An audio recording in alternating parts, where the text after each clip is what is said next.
రష్యాతో వాణిజ్య సంబంధాలు కొనసాగించే దేశాలపై భారీ సుంకాలు విధిస్తామని అమెరికా పదే పదే హెచ్చరిస్తున్న నేపథ్యంలో చైనా తీవ్రంగా స్పందించింది.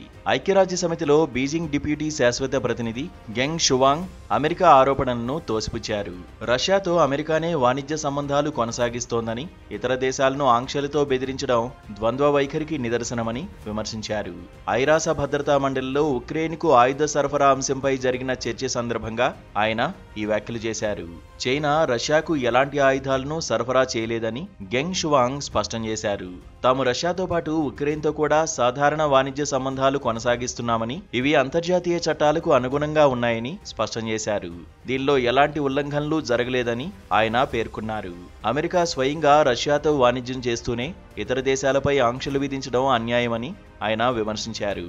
ఇతరులు రష్యాతో వ్యాపారం చేయకూడదని చెబుతూ మీరు మాత్రం చేయొచ్చా అని అమెరికాను సూటిగా ప్రశ్నించారు.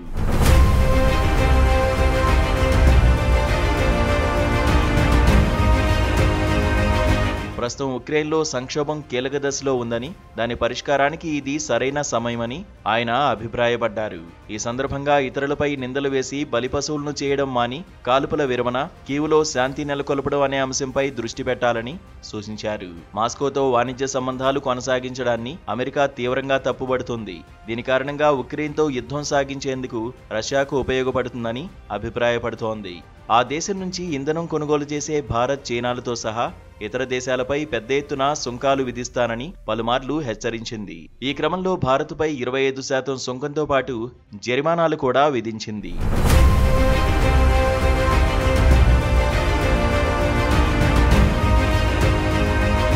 మరోవైపు 2022 ఫిబ్రవరిలో రష్యా ఉక్రెయిన్పై దాడి చేసిన తర్వాత అమెరికా, దాని మిత్ర దేశాలు రష్యాపై విస్తృత ఆర్థిక ఆంక్షలు విధించాయి. ఈ ఆంక్షలు రష్యా ఆర్థిక వ్యవస్థను బలహీనపరచడం, దాని సైనిక సామర్థ్యాన్ని తగ్గించడం లక్ష్యంగా పెట్టుకున్నాయి. అయితే చైనా రష్యాకు కీలకమైన వాణిజ్య భాగస్వామిగా మారింది.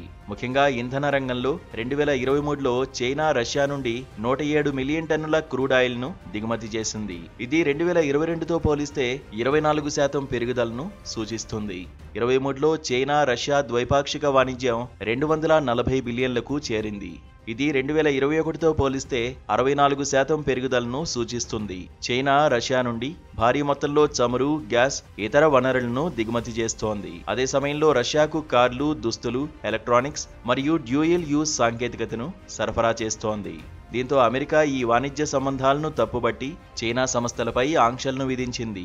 ఈ పరిస్థితి అంతర్జాతీయ ఆర్థిక, రాజకీయాల్లో చైనా కీలక పాత్రను, అమెరికాతో పెరుగుతున్న ఘర్షణను మరింత ఉద్రిక్తంగా మారుస్తోంది.